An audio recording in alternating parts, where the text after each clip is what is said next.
So essentially, we are a B2B company. We are never in the ticket selling business. We provide our services mainly to the airlines. Our home market is Europe, but we tend to fly in regular year in 5 different continents. Our global footprint increased, and of course, the business became more complex. And when the company is growing, you constantly need to think about how to have the right team in place, right organizational structure. We used the pandemic years 2020, 21, 22 to renew our fleet a bit. The average age of the fleet went down by roughly 4 or 5 years. Nuance of recent years, we're trying to do more asset deals due to the fact that the global capacity is very constrained. We are looking to NEO territory, Airbus A320 family NEO territory, and looking for the right moment in time to enter.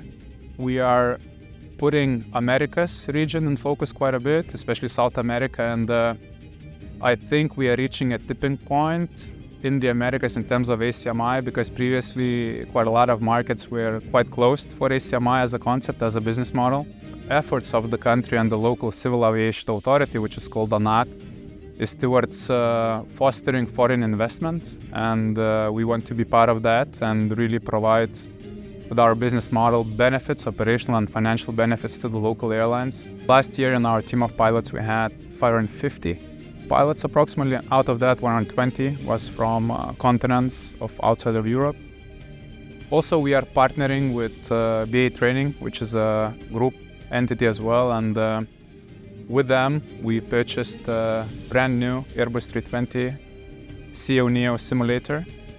And this is helping us with training quality, also training standards. The main thing is to create value to our customers. This is why we are here, right? And this is why we are expanding to other continents as well, just to provide them benefits, operational and financial benefits that the ACMI model can provide, mainly due to seasonality. And we'll relentlessly keep concentrating on that and grow organically in the coming years. And success of others will be our success as well. So this is a key concept which I believe personally in, and this is Avian DNA, which we try to live every day.